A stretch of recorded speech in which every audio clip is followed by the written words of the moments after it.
and Anne and Shaun are with us now. Welcome. Welcome. Anne, I haven't seen you since we did Cooking with the Stars. Absolutely. I mean, I've syou on telly, but we've not actually met again. How are you after that? Traumatised. It was so funny. It was. I mean, you had a beautiful chef mind, didn't you? Didn't I? Oh, yes. yes. It was that Jean-Christophe. Jean-Christophe. Yeah. I don't Well, know. he gave me a copy of his book, Simply Novelli, so I get to see his face in my kitchen every morning. I just don't know how you concentrated. I just don't know. But less about Cooking with the Stars and more about The Chase. What can we expect, Shaun? What we can expect, as always, with Beat the Chasers, especially the celebrities, is exciting games, good banter. Bradley's on form, and it's going to be a really, really exciting series. So for people that know The Chase but don't quite know Beat the Chasers, the idea is that like a punter comes in. Obviously, you have to be pretty gifted at the quiz game because they have to take on all of you. Not necessarily. Only if they answer 5 questions, they'll take on the Super Six, i.e.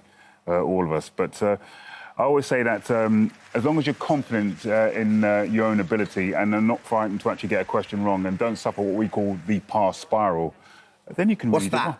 Well, that's when you get a question wrong and you focus on the last question you got wrong instead of actually concentrating. When you go on those shows, it's so difficult. Yeah. Because you're kicking yourself. You didn't get it right. Yeah. Do you guys ever go in the pass spiral? We've worked on not doing that. You have to just throw it away and focus really hard on the next question. But especially when it's your living and and it's like tip of your tongue and you're like, God, I know that. Yes. There must be that's quite a hard discipline for you have to just professional quiz. Well, we've been professional quizzes for a long time, and the worst thing we can do is get a question wrong. But as I say, we're always confident we're going to get the next one right. Yeah. Right.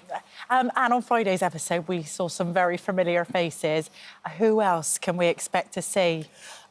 Show coming up, it's every Friday. So the one coming up, we have Gareth Malone, the choir chap, who, when we filmed, he had just done the coronation.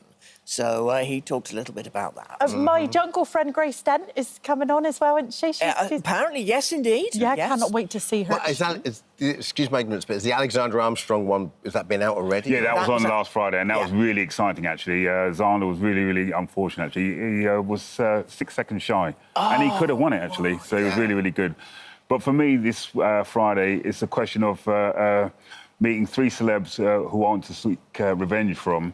That's Gareth, who was really, really good against me on the celeb chase, and the lovely Kirsty Gallagher and Rachel Riley. And Rachel, in particular, is the only celeb who's never lost. Ooh. So she's coming up this Friday. So we're not going to say what's going to happen, so please tune in. Wow. Shaun, if you could go up against any celebrity, who would it be? I've been up against some really, really good celebrities. Jonathan Ross is very, very good. He's so clever. I'll tell you who's good, his brother Paul. He's an excellent quizzer. They're both yeah, Who's they the really. best? I'd say Paul is. Paul is really, really good. He really, really is good. But the sort of best celebrity quizzer on the circuit has got to be Shaun Williams. Williams, is he? Yeah, he's really good. That Barry from EastEnders is actually He's exceptional. so good. He actually takes part in the sort of British Quiz League sometimes. He's that good. He really is. What's it like working together? Because it's, you guys, I've done the celeb chase with you, Anne. It's absolutely terrifying. And Good. That's the idea. You're right. But what I see is like this kind of sole focus, and you come down and you guys get in the zone, and then to watch you guys work and how you just rattle off these answers so impressively. How good are you collaborating? Because we really rate and respect each other, and we really, really get on really, really well. We spend a lot of time with each other anyway. Yeah. In fact, when we're doing something like Beat the Chasers, we've all got our own separate dressing rooms. But the crew have got used to the idea that if they want to find the chasers, they've probably all congregated in one dressing room. And which dressing room? And they're quizzing. Usually it's Paul's. It's usually Paul's, because we're normally testing each other to sort of warm up before we actually go on. But as I say... you're like a sports team. Yeah, the 6 of us, we are really, really good friends, and we love and respect each other. But, when we're actually on the set, obviously there are chasers who are really, really lightning fast. Paul, Jenny and Mark. I mean, it's just a blink of an eye.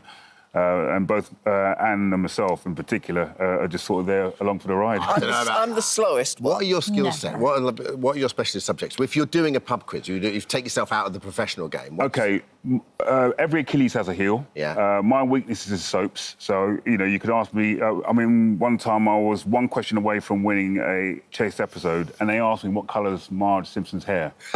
Now, if you've never watched The Simpsons like I've never watched it, you're not going to know. You've never seen The Simpsons? No, never. That's really not a soap question, Shaun. Well, soaps, whatever, animations, and... same thing. Same thing to me. Soaps and animations. I got such a backlash from social media. You should be sacked, you're rubbish, and... But if you know, questions are only easy if you know the answer. Yeah. We all get those backlashes, we all just ignore them. Yeah. Well, you're hugely popular and you must get stopped in the street a lot. Man, I love this. You're hugely popular. You must get stopped in the street all the time. Like, how do you handle the fame, Anne?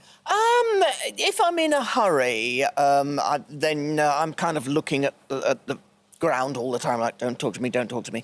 But, I mean, by and large, you know, if I'm in the supermarket or something, I'm OK with it, you know, if someone comes up... Whereas I'll always stop. I'll always stop and take photographs, or sometimes even send photographs to mothers, grandmothers. Shaun, you're because for me, they're like, we've got to go now. I'll always stop.